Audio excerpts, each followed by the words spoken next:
کہ اسرائیل جو مسلمانوں کے ڈویژن کا فائدہ اٹھا کر مسلمانوں کے لہو کے ساتھ ہولی بھی کھیلتا ہے، ان کو تشدد کا نشانہ بھی بناتا ہے، ہماری بہو بیٹیوں کو بے آبرو بھی کرتا ہے، اس کی بنیادی وجہ یہ نہیں ہے کہ اس کا طاقت زیادہ ہے، اس کی بنیادی وجہ یہ ہے کہ ہمارے اندر جو تصور امت ہونا چاہیے، جو امت کا ایک درد ہونا چاہیے، وہ آج ہماری یہاں میں موجود نہیں ہے۔ عالمی ضمیر جو ہے وہ امت مسلمہ کے بارے میں، اسلام کے بارے میں اس کا رویہ ایک عرصے سے دورہ چلا آ رہا ہے۔ اصل بات یہ عالم اسلام کے یہاں پر جو جذبہ جہاد ہے اس کو اس انداز کا کچل دیا گیا ہے کہ جہاد کی ہر آواز کو دہشت گردی قرار دیا جاتا ہے۔ حالانکہ جہاد جو ہے اگر کشمیر کے مظلوم مسلمان کرتے ہیں یا فلسطین کے مظلوم مسلمان کرتے ہیں تو ان کے پاس کوئی اور راستہ چھوڑا نہیں گیا۔ ہندو اور صہیونی گٹھ جوڑ ہے عالم اسلام کے خلاف۔ جہاں جہاں بھی مسلمان آباد ہیں ان کو اپنے حکمرانوں سے جہاد کا مطالبہ کرنا چاہیے۔ السلام علیکم ناظرین، پاکستان نیشنل ٹی وی کے ساتھ میں ہوں آپ کا میزبان جنید عادل۔ ناظرین، فلسطین کے اوپر اس وقت جس طرح کا ظلم و ستم ڈھایا جا رہا ہے، جس طرح روزانہ کی بنیاد پر نہتے فلسطینیوں کو شہید کیا جا رہا ہے، اس کی مثال نہیں ملتی۔ میرا سوال ہے ان تمام اداروں سے جو انسانی حقوق کی بات تو کرتے ہیں، دنیا میں جب کہیں پر ظلم ہوتا ہے تو تب تو وہ تمام ادارے سرگرم ہو جاتے ہیں، لیکن جب بھی مسلمانوں پر اس طرح کا ظلم ڈھایا جاتا ہے تب پتہ نہیں ان کو کون سی چپ لگ جاتی ہے۔ اسی پر بات کرنے کے لیے میرے ساتھ علامہ ابتسام الہی صاحب موجود ہیں، آئیے ان سے بات کرتے ہیں۔ السلام علیکم۔ وعلیکم السلام ورحمۃ اللہ۔ علامہ صاحب، فلسطین کے اوپر جس طرح کا ظلم و ستم ڈھایا جا رہا ہے، ایک تاثر قائم ہے کہ اسرائیل ہے وہ بڑا طاقتور ملک ہے، لیکن جب بھی وہ ظلم کرتا ہے تو نہتے مسلمانوں پر کرتا ہے۔ نہتے مسلمانوں پر ظلم کر کے وہ دنیا کو اپنی کون سی طاقت دکھانا چاہتا ہے؟ اصل بات یہ ہے کہ دنیا میں تاثر ہے نا، اسرائیل طاقتور ہے، یہ تاثر ایک پراپوگنڈے کے تحت پھیلایا گیا ہے۔ ایسی بات نہیں ہے کہ اسرائیل بہت بڑا طاقتور ملک ہے۔ اللہ تبارک و تعالیٰ کے فضل و کرم مسلمانوں کی افرادی قوت، ان کے وسائل، ان کی عسکری قوت ہر اعتبار سے اسرائیل سے زیادہ ہے۔ بس فرق یہ ہے کہ اسرائیل کے جو یہودی ہیں وہ اپنے مشن کے ساتھ کمیٹڈ ہیں، اپنے مذہب کے ساتھ کمیٹڈ ہیں، اپنی قوم کے ساتھ کمیٹڈ ہیں، اور وہ جو اپنا ان کا فلسفہ ہے کہ نحن ابناء اللہ و احباؤہ، کہ ہم اللہ تعالیٰ کے بیٹے ہیں اور اس کے محبوب ہیں، اور اپنے ماں سوا وہ ہر بندے کو باطل سمجھتے ہیں، وہ اس پر بڑی سختی کے ساتھ کاربند ہے۔ اس کے مد مقابل امت مسلمہ جو ہے اس وقت اوطان کے اندر، اقوام کے اندر اور مختلف پارٹیوں کا تقسیم ہے، جس کی وجہ سے ہم یہ بات محسوس کرتے ہیں کہ اسرائیل جو مسلمانوں کے ڈویژن کا فائدہ اٹھا کر مسلمانوں کے لہو کے ساتھ ہولی بھی کھیلتا ہے، ان کو تشدد کا نشانہ بھی بناتا ہے، ہماری بہو بیٹیوں کو بے آبرو بھی کرتا ہے، ہمارے بوڑھوں کی داڑھیوں کو نوچتا بھی ہے، ہمارے نوجوانوں کے سینوں میں سنگینوں کو اتارتا بھی ہے، ہمارے معصوم بچوں کا گلا گھونٹتا بھی ہے۔ اس کی بنیادی وجہ یہ نہیں ہے کہ اس کا طاقت زیادہ ہے، اس کی بنیادی وجہ یہ ہے کہ ہمارے اندر جو تصور امت ہونا چاہیے، جو امت کا ایک درد ہونا چاہیے، وہ آج ہماری یہاں میں موجود نہیں ہے۔ اللہ تعالیٰ نے قرآن میں یہ بات کہی ہے انما المؤمنون اخوہ، کہ بے شک مومن آپس میں بھائی بھائی ہیں۔ اسی طرح جو بڑی خوبصورت بات کہی ہے، اخوت اس کو کہتے ہیں، چبھے کانٹا جو کابل میں تو ہندوستان ہر پیر و جواں بے تاب ہو جائے۔ وہ جذبہ اخوت جو ہے نا آج مسلمانوں میں مفقود ہے۔ اگر مسلمانوں کے یہاں پر وہ جذبہ اخوت موجود ہو اور ایک دوسرے کا والہانہ وابستگی موجود ہو اور ایک دوسرے کا درد موجود ہو تو میں یہ بات سمجھتا ہوں کوئی وجہ نہیں کہ ہم اسرائیل کے ان مظالم کا مقابلہ کرنے کے قابل ہو سکیں۔ مسلمانوں کے اتنے ایشوز ہیں وہ قومی بنیادوں پر ریزالو کیے جا رہے ہیں یا ان کو ریزالو کرنے کی کوشش کی جا رہی ہے۔ برما کے مسلمان تنہا مار کھا رہے ہیں، کشمیر کے مسلمان تنہا مار کھا رہے ہیں، فلسطین کے مسلمان تنہا مار کھا رہے ہیں۔ اگر ان مسئلوں کو امت کی سطح پہ حل کرنے کی کوشش کی جاتی تو میں یہ بات سمجھتا ہوں یہ مسائل بہت عرصہ قبل حل ہو چکے ہوتے، لیکن آج کا المیہ یہ ہے کہ ہم کلمہ گو تو ہیں، ہمارا اللہ تبارک و تعالیٰ کی توحید کے اوپر ایمان کا دعویٰ بھی ہے، قرآن مجید ہماری کتاب بھی ہے، نبی کریم صلی اللہ علیہ وسلم کی سنت سے ہمیں وابستگی بھی ہے، قبلے کو ہم اپنا قبلہ بھی سمجھتے ہیں، بیت اللہ کو اپنا قبلہ بھی سمجھتے ہیں، لیکن اس کے باوجود جو اس کی نسبت سے ہمارا مسلمان امت کے باقی سے تعلق ہونا چاہیے وہ تعلق آج یہاں مفقود نظر آتا ہے۔ اگر اس تعلق کو بحال کر لیا جائے تو بآسانی اسرائیل کو گھٹنے ٹیکنے میں مجبور کیا جا سکتا ہے۔ دنیا میں جب بھی کہیں پر ظلم ہوتے ہیں تو یہ لوگ ایک توقع رکھتے ہیں مسلمانوں سے کہ مسلمان ان سے ہمدردی کریں، اور ایسا مسلمان کرتے بھی ہیں، لیکن جب مسلمانوں کے ساتھ ظلم ہوتا ہے تب یہ لوگ چپ کیوں ساتھ لیتے ہیں؟ ہم یہ بات سمجھتے ہیں کہ عالمی ضمیر جو ہے وہ امت مسلمہ کے بارے میں، اسلام کے بارے میں اس کا رویہ ایک عرصے سے دورہ چلا آ رہا ہے۔ جتنے مسلمانوں کے قضیے ہیں ان کو حل کرنے کے لیے کوئی توجہ نہیں دی جاتی، ان کے اوپر کوئی فوکس یا ان کے اوپر کوئی ارتکاز نہیں کیا جاتا۔ اس کے مد مقابل سوڈان کے اندر مسئلہ کوئی کھڑا ہو یا کوئی اور جگہ میں مسئلہ کھڑا ہو تو فوراً سے پہلے عیسائیوں کی یا مسیحیوں کی آبادیوں کو جو ہے ان کے حقوق دلوانے کے لیے فوراً سے پہلے عالمی قوتیں یا عالمی وعدیں یکجا ہو جاتی ہیں۔ اس کے مد مقابل مسلمانوں کے ادارے چاہے وہ OIC کی شکل میں ہوں یا دیگر ادارے ہوں، ان کے اندر آج وہ قوت نظر نہیں آتی کہ مسلمانوں کے اوپر ہونے والے مظالم کے حوالے سے وہ یکسوئی کے ساتھ کسی آواز کو اٹھا سکیں۔ ہم یہ بات بھی دیکھتے ہیں کہ دنیا کے اندر ڈیفیمیشن کے قوانین بھی موجود ہیں، کنٹیمپٹ آف کورٹ کے قوانین بھی موجود ہیں، حد کے عزت کے قوانین اور توہین عدالت کے ان قوانین کا مقصد یہ ہے کہ حریت فکر اور آزادی اظہار کا کوئی ترجمہ ایسا نہیں ہے کہ جس کی فائدہ اٹھاتے ہوئے یا جس کا یوز کرتے ہوئے کسی ایک انسان کی بے حرمتی کی جا سکے یا عدالتوں کی بے حرمتی کی جا سکے.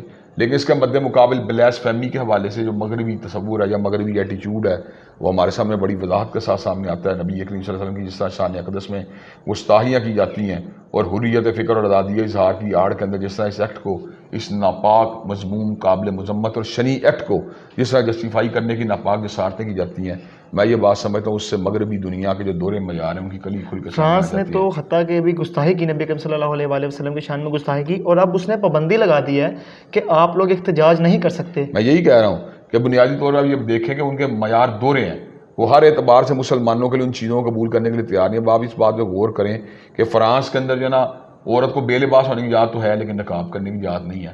تو اس کا مطلب حریت فکر اور آزادی اظہار کے جتنے نعرے ہیں یہ سارے کے سارے دور معیار کی بنیاد کے اوپر لگائے جاتے ہیں. ان کے اندر مسلمانوں کے لیے وہ حقوق موجود نہیں، نعروں کے لگانے والوں کی نظروں میں جو حقوق نے باقی انسانوں کو دے رکھے ہیں. 57 اسلامی ممالک ہونے کے باوجود مسلمانوں کے قبلہ اول پر اس طرح کا حملہ، آخر عالم اسلام کو ہو کیا گیا ہے؟ اصل بات یہ عالم اسلام کے یہاں پر جو جذبہ جہاد ہے اس کو اس انداز کا کچل دیا گیا ہے کہ جہاد کی ہر آواز کو دہشت گردی قرار دیا جاتا ہے، اور یہ بات جو ہے نا اس کو ایک دنیا کے اندر ایک اسٹیبلش کر لیا گیا کہ جہاں جہاد کی بات ہوگی معاذ اللہ ثم معاذ اللہ وہ دہشت گردی کی بات ہوگی. حالانکہ جہاد جو ہے اگر کشمیر کے مظلوم مسلمان کرتے ہیں یا فلسطین کے مظلوم مسلمان کرتے ہیں تو ان کے پاس کوئی اور راستہ چھوڑا نہیں گیا پولیٹیکلی اپنے حقوق کو حاصل کرنے کا یا دنیاوی اعتبار سے جو ایک سیاسی طریقہ کار اپنے حقوق کو حاصل کرنے کا. ان کے دروازے یکسر ان کے بند کر دیے گئے ہیں. تو آپ میں یہ بات ہے ایسی صورت میں جہاد کے علاوہ کون سا راستہ باقی رہ جاتا ہے؟ تو میں یہ بات سمجھتا ہوں ہمارے مسلمان حکمرانوں کو اس صورت کے اندر جو ہے نا اپنا کردار ادا کرنا چاہیے اور اپنے جو ہے نا ارادے کم از کم اپنی ڈٹرمینیشن کم از کم شو کرنی چاہیے کہ ہم فلسطینیوں کے ساتھ ہیں. اگر یہ ارادتاً بھی متفق نظر آئے نا، اگر ان کے ارادوں کے اندر یکسوئی نظر آئے تو پھر بھی میں یہ بات سمجھتا ہوں اسرائیل ان کا مقابلہ کرنے کی ضرورت نہیں کر سکتا. بالکل. رجب طیب اردوغان نے ایک مشورہ دیا کہ پوری دنیا مل کر ایک عالمی فوج بنائے فلسطین کے اندر ہم رکھیں تاکہ کوئی بھی ان کے اوپر فلسطینیوں پر ظلم و ستم نہ کر سکے. آپ ان کے اس فیصلے کو کیسے دیکھتے ہیں؟ میں یہ بتا دوں، بڑی اچھی تجویز دی ہے. اگر نیٹو کی فوجیں بنائی جا سکتی ہیں تو عالم اسلام کی ایک مشترکہ فوج جس کا مقصد عالم اسلام کے حقوق کی پاسداری کرنا ہو اور مظلوم مسلمانوں کی حمایت کرنا، اس میں کون سی حرج والی بات ہو سکتی ہے؟ اگر شنجن کنٹریز جو ہیں اپنی کرنسی کو یا اپنے ویزے کو جو ہے اکٹھا کر سکتی ہیں، اپنی ٹریڈ کو اکٹھا کر سکتی ہیں، تو میں یہ بات سمجھتا ہوں مسلمانوں کو سے کہیں بڑھ کر اپنے معاملات کے اتفاق اور اتحاد کے لیے جو ہے نا معاملات کو آگے بڑھانے کے لیے سیاسی بنیادوں کے اوپر یکسوئی کا مظاہرہ کرنا چاہیے. وگرنہ ہم یہ بات سمجھتے ہیں کہ مسلمانوں کے قضیے جو ہے قومی بنیادوں کے اوپر جو ہے نا ان کو کسی نہ کسی اعتبار سے ان کا استحصال کیا جائے گا، ان کا استحصال کیا جائے گا اور قومی حوالوں ہی سے ان کے معاملات کو بین الاقوامی سطح کے اوپر دیکھا جائے گا. اگر آج ہم بے چیز کا مظاہرہ کریں گے تو آپ یہ بات بتائیں کہ عالم اسلام اگر کوئی اطلاع کا وقت آتا ہے کیا ہمیں مسلمان ہونے کے ناطے ہمارے ساتھ ہم آہنگی کا اظہار کرے گا؟ نہیں، بلکہ وہ یہ بات دیکھے گا کہ پاکستانیوں پہ ظلم ہو رہا ہے. آج ہم ہر چیز کو اس انداز میں دیکھتے ہیں، فلسطینیوں پہ ظلم ہو رہا ہے، ہم یہ دیکھتے ہیں مصریوں پہ ظلم ہو رہا ہے، ہم یہ دیکھتے ہیں کہ کشمیریوں پہ ظلم ہو رہا ہے، ہم یہ دیکھتے ہیں کہ برما کے لوگوں پہ ظلم ہو رہا ہے. حالانکہ ہمیں اس انداز میں دیکھنا چاہیے کہ برما کے مسلمانوں پہ ظلم ہو رہا ہے.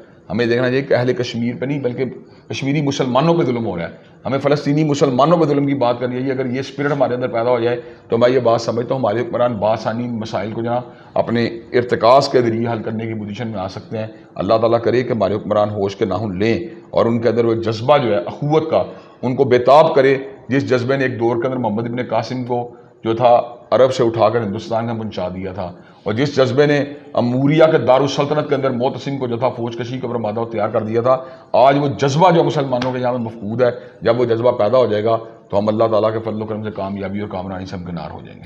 دوسرے معیار پر میرا ایک اور سوال یہ بھی ہے کہ جب انڈیا کے اندر ابھی حال ہی میں کرونا پھیلا تو پاکستان نے ان کا ساتھ دیا، اور تب انڈیا کے لوگ یہ ایکسپیکٹ کرتے رہے کہ پاکستان سرحدوں سے بالاتر ہو کر سوچے، اور پاکستانیوں نے ایسا کیا بھی. لیکن آج جب انڈیا آکوپائڈ کشمیر سری نگر کے اندر جب آج فلسطینیوں کے حق میں احتجاج کیا گیا تو ان کو فوری طور پر بند کروا دیا گیا. یہ بھی ایک دوہرے معیار کی مثال ہے کہ جب خود پہ ظلم ہو تب آپ دنیا سے توقع کرتے ہیں کہ وہ آپ کے ساتھ کھڑے ہوں، لیکن جب کسی اور پہ ظلم ہو تو آپ ساتھ کھڑے نہیں ہوتے. میں یہ بات سمجھتا ہوں کہ اس سے یہ بات ثابت ہوتی ہے کہ یہ ہندو اور صہیونی گٹھ جوڑ ہے عالم اسلام کے خلاف، اور وہ اپنے اس گٹھ جوڑ کو جو ہے نا منطقی انجام تک پہنچانے کے لیے، اس کو کنٹینیو کرنے کے لیے ہر قسم کا کنڈا اختیار کرنے کا وعدہ تیار رہتے ہیں. لیکن افسوس کی بات یہ کہ عالم کفر کی یکسوئی کے مقابلے میں، صہیونی اور ہندو اس برہمن اتحاد کے مقابلے، صہیونی برہمن اتحاد کے مقابلے میں عالم اسلام نہ جانے کیوں سو رہا ہے. عالم اسلام نہ جانے کب بیدار ہو کے اس سارے کے سارے معاملے کا نوٹس لے گا.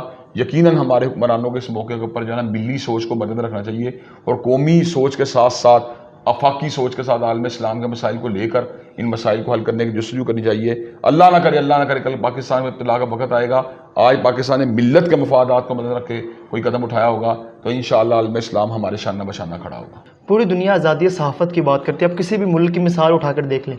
کل غزہ کے اندر ایک بلڈنگ الجلہ، جہاں پر الجزیرہ کی میڈیا کی ٹیم موجود تھی، اس کے علاوہ ایک دو اور بڑے میڈیا ٹیمز موجود تھیں، جہاں سے مسلسل غزہ کی موجودہ صورتحال کی ویڈیوز اپلوڈ ہو رہی تھی. اسرائیل نے اس بلڈنگ کو اٹیک کیا اور اس کو تباہ کر دیا. اس کو دیکھنے کے بعد بھی جو قومیں آزادی صحافت کی بات کرتی ہیں انہوں نے کچھ بھی نہیں بولا. اس کی کیا وجہ؟ میں یہ بات سمجھتا ہوں آزادی صحافت کا جو نعرہ ہے نا وہ بھی ایک انتہائی دوغلا نعرہ ہے. یہ نعرہ شاید لوگ حمایت کے لیے استعمال ہوتا ہے جنہوں نے میرا جیسے میری مرضی کے نعرے لگانے ہوں. یہ نعرہ ان لوگوں کی حمایت میں استعمال ہوتا ہے جنہوں نے شاعر دنیا پہ حملے کرنے ہوں. یہ نعرہ ان لوگوں کے لیے استعمال ہوتا ہے جنہوں نے مقدسات امت کے اوپر یا نبی کریم صلی اللہ علیہ وسلم کی ذات اقدس کو جو ہے نا ان کی گستاخی کا ارتکاب کرنا ہو. لیکن جس وقت عالم اسلام کو یہ بات اٹھاتا ہے، جب عالم اسلام اپنے حقوق کی بات کرتا ہے، جب مسلمان اپنے حقوق کے لیے آواز کو اٹھاتے ہیں، تو اس وقت آزادی صحافت کا یہ دل فریب نعرہ جو ہے نا یہ اپنی موت آپ مرتا ہوا نظر آتا ہے. فلسطین کے عوام اس وقت بھرپور مزاحمت کرنے میں مصروف ہے. جتنا ہو سکتا ہے وہ ان کو بھرپور جواب دے رہے ہیں. اس تمام حالات کے باوجود فلسطین کی جو عوام ہے ان کو آپ کیا پیغام دینا چاہیں؟ بنیادی طور پہ یہ موقع ایسا ہے کہ جس موقع پہ ہمیں اہل فلسطین کے ساتھ رشتہ اخوت کو نبھاتے ہوئے ان سے اپنے پیار کا، اپنی محبت کا اظہار کرنا چاہیے. جہاں جہاں بھی مسلمان آباد ہیں ان کو اپنے حکمرانوں سے جہاد کا مطالبہ کرنا چاہیے، اور اہل فلسطین کی کامیابی کے لیے اور اللہ تبارک و تعالیٰ کی غیبی نصرت کے لیے ان کے لیے دعا مانگنی چاہیے، اور یہود کے لیے غیبی عذاب کی جو اللہ تعالیٰ کی بارگاہ میں آ کے نہ گڑ گڑانا چاہیے کہ اللہ تعالیٰ ان کے اوپر کسی عذاب کو مسلط کر ان بجلیوں کو ان کے اوپر گرا جن کو اللہ تعالیٰ نے عادیوں اور سمودیوں کے اوپر گرایا تھا. اللہ تعالیٰ اس طرح ان کے اوپر عذاب کو مسلط کر جس طرح اللہ تعالیٰ نے قوم سمود کے اوپر اور قوم مدین کے اوپر چنگھاڑ کو مسلط کیا تھا. میں یہ بات سمجھتا ہوں اللہ تعالیٰ کی یہ بات کچھ مشکل نہیں ہے. اگر ہمارے حکمران اس موقع کے اوپر ہماری بات کو نہیں بھی سنتے تو اللہ تبارک و تعالیٰ کا سبب الاسباب ہے. ہمیں اس کی بارگاہ میں اپنے بھائیوں کے لیے گڑگڑاتے ہی رہنا چاہیے اور ان کے ساتھ حقیقی معنوں میں اظہار ہمدردی کرتے رہنا چاہیے. بہت شکریہ. میرے ساتھ اس وقت علامہ ابتسام الہی صاحب موجود تھے اور فلسطین کے حوالے سے جو بھی ان کی رائے تھی وہ آپ نے جانی. اپنے میزبان جنید عادل کو دیجیے اجازت. اللہ نگہبان.